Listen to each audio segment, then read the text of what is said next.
Hello, everyone, and welcome to the English Leap podcast. My name is Jennifer. And I'm Daniel. How are you doing today, Daniel? I'm doing great, Jennifer. It's been a productive day so far. How about you? I'm feeling fantastic. I'm especially excited about today's topic. I think we're going to have an engaging conversation.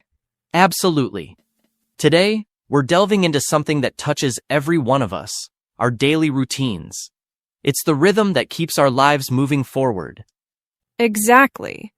From the moment we wake up to the moment we fall asleep at night, we follow certain habits that define our day.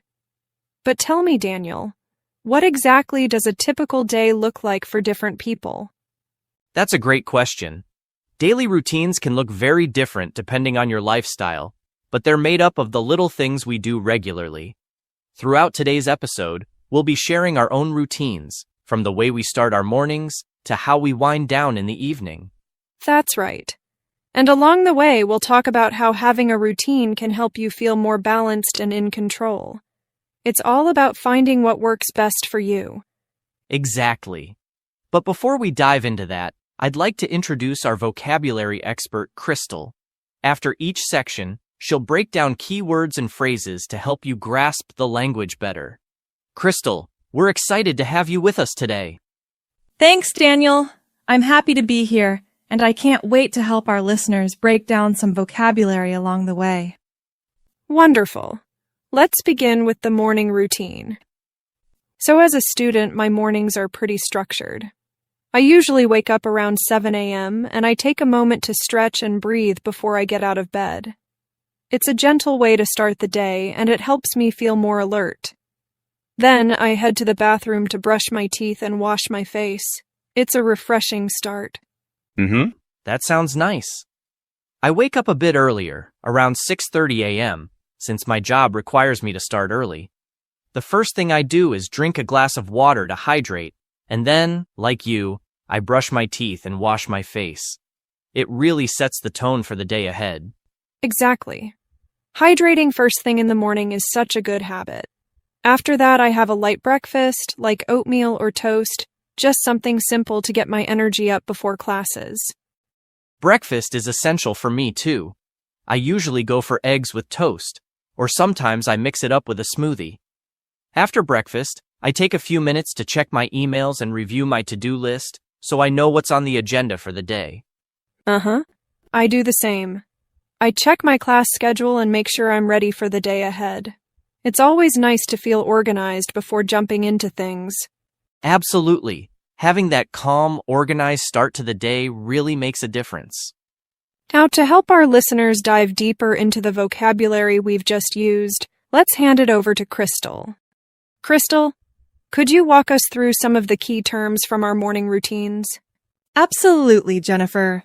Let's take a closer look at some key vocabulary from your conversation. Stretch.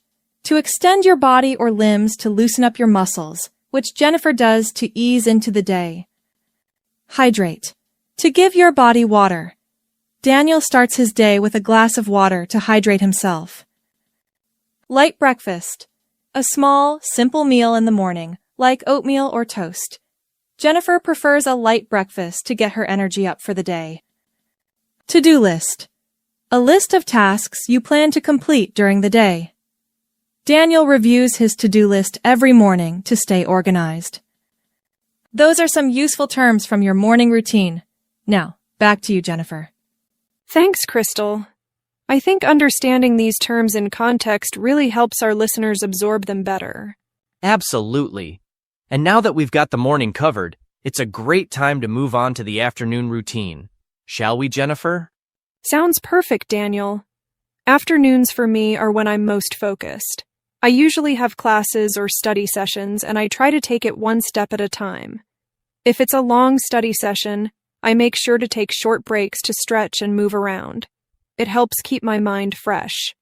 That's a smart approach. My afternoons are usually the busiest part of my day, with meetings or project work.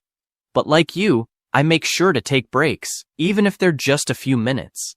I find that stepping away from the desk to stretch or get a snack really helps me recharge.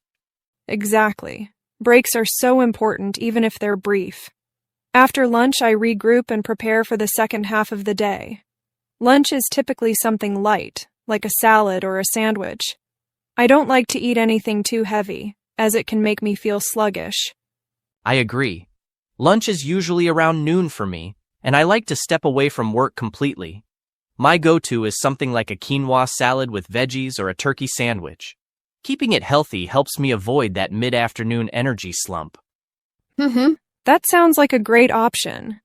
After lunch, I tackle my bigger assignments, making sure to get them done while I still have energy.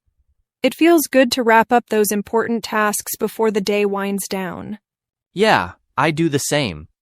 After lunch, I focus on key projects that require my attention and try to knock them out while I'm still feeling productive.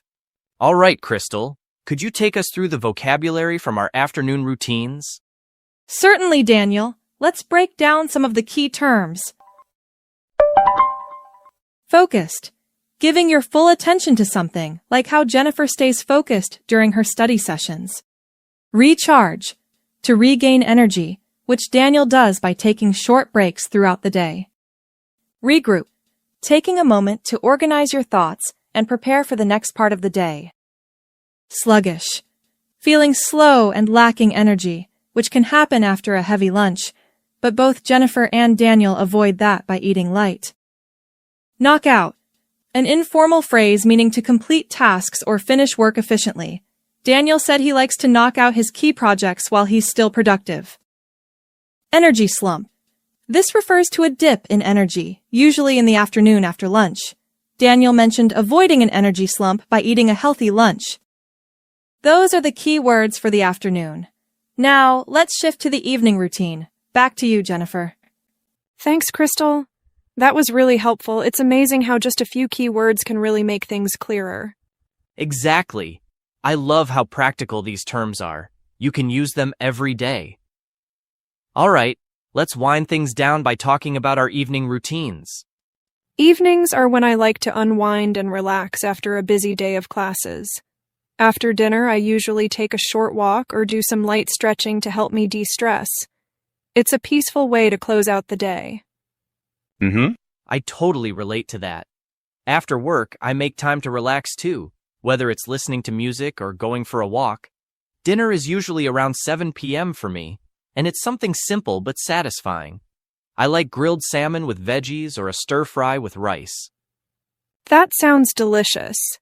My dinner is usually something quick and easy, like pasta with vegetables or a rice bowl. Once dinner is done, I always make sure to brush my teeth and wash my face. It's such a small part of my routine, but it helps me feel refreshed and ready for bed. Oh, definitely. Brushing my teeth and washing my face feels like pressing the reset button after a long day.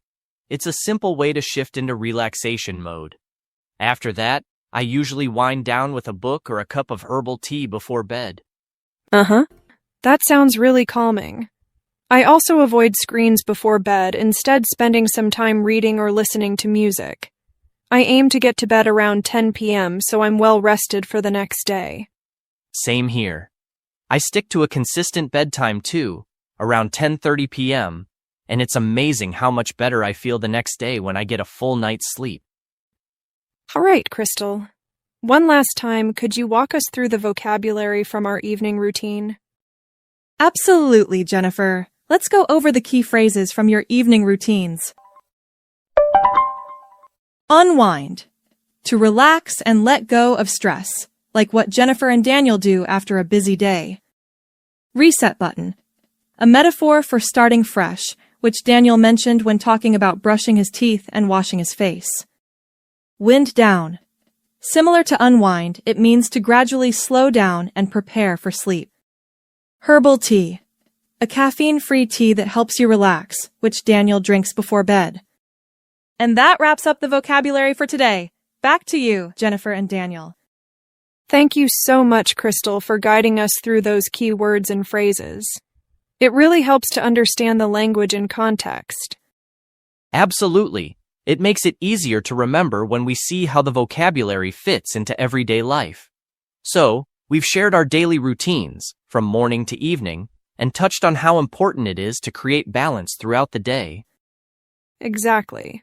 Whether you're working, studying, or just trying to structure your day better, having a routine that works for you is key to staying organized and feeling in control. And remember, it's not just about staying productive. It's about taking those moments to relax, recharge, and take care of yourself. All right, well, that's all for today's episode. We hope this conversation gave you some helpful insights and tips for your own routine. A big thank you to Crystal for breaking down the vocabulary today. We really appreciate it. Thanks for joining us, everyone. Keep building those healthy habits, and we'll see you next time on the English Leap podcast. Take care, and have a balanced, productive day ahead. Your progress doesn't end here. To continue advancing your English skills, click on the next video or explore the additional videos we've thoughtfully selected for you.